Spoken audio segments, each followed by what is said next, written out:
देश की राजनीति इस वक्त एक ऐसे मोड़ पर है जहां एक नारा, एक गीत, एक स्लोगन चुनावी रणनीति का सबसे बड़ा हथियार बन सकता है। संसद के भीतर वंदे मातरम पर उठी बहस ने पूरे माहौल को अचानक से गरमा दिया है। ये बहस सिर्फ संसद की दीवारों तक सीमित नहीं, ये पश्चिम बंगाल की जमीन तक पहुंच चुकी है, जहां चुनावी मौसम पहले ही पूरी तरह तैयार है और नेताओं के बयान राजनीतिक तापमान को और तेज कर रहे हैं। वंदे मातरम का मुद्दा इस समय खास तौर पर मुख्यमंत्री ममता बनर्जी के लिए एक ऐसा संकट बन गया है जहां ना आगे रास्ता दिख रहा है और ना पीछे लौटने का कोई विकल्प बचा है। बीजेपी ने जिस अंदाज में ये मुद्दा उठाया उसने साफ है कि ये आने वाले चुनाव ये उनका सबसे बड़ा राजनीतिक हथियार बनने वाला है। पश्चिम बंगाल की राजनीति में जहां पहले से चुनावी माहौल जोर पकड़ा हुआ है, वहीं इस बहस में ममता बनर्जी को नई मुश्किलों में खड़ा कर दिया है। राज्यसभा में जय हिंद और वंदे मातरम के इस्तेमाल पर आई हिदायत पर ममता बनर्जी का गुस्सा सार्वजनिक रूप से सामने आया।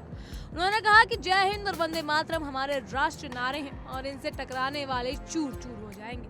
लेकिन यही बयान ममता बनर्जी की दोहरी चुनौती को भी सामने लाता है। जय हिंद उनके लिए भावनात्मक और बंगाल की पहचान से जुड़ा नारा है, जबकि वंदे मातरम एक अलग राजनीतिक संवेदनशीलता रखता है।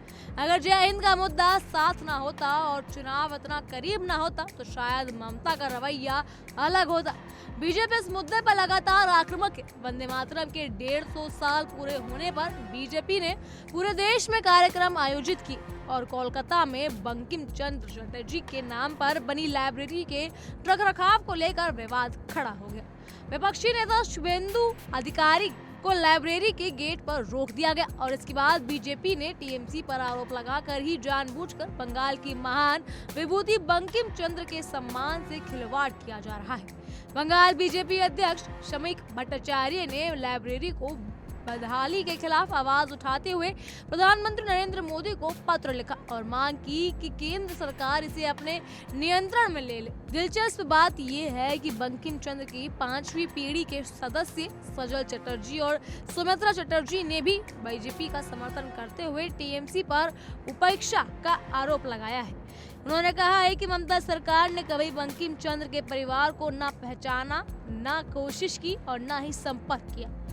टीएमसी इस आरोप को लेफ्ट के मत्थे मर रही है। उनका कहना है कि लाइब्रेरी का नियंत्रण शुरू से ही सीबीएम के हाथ में रहा और जो हालात आज हैं वो लेफ्ट की लापरवाही का नतीजा है। पश्चिम बंगाल की शिक्षा मंत्री ने इस मामले में बीजेपी पर हमला बोलते हुए कहा कि बीजेपी समाज में विभाजन पैदा करती है और अब ये बंगाल की 2 महान हस्तियां रविंद्रनाथ टैगोर और बंकिम चंद्र के बीच फूट डालना चाहती है।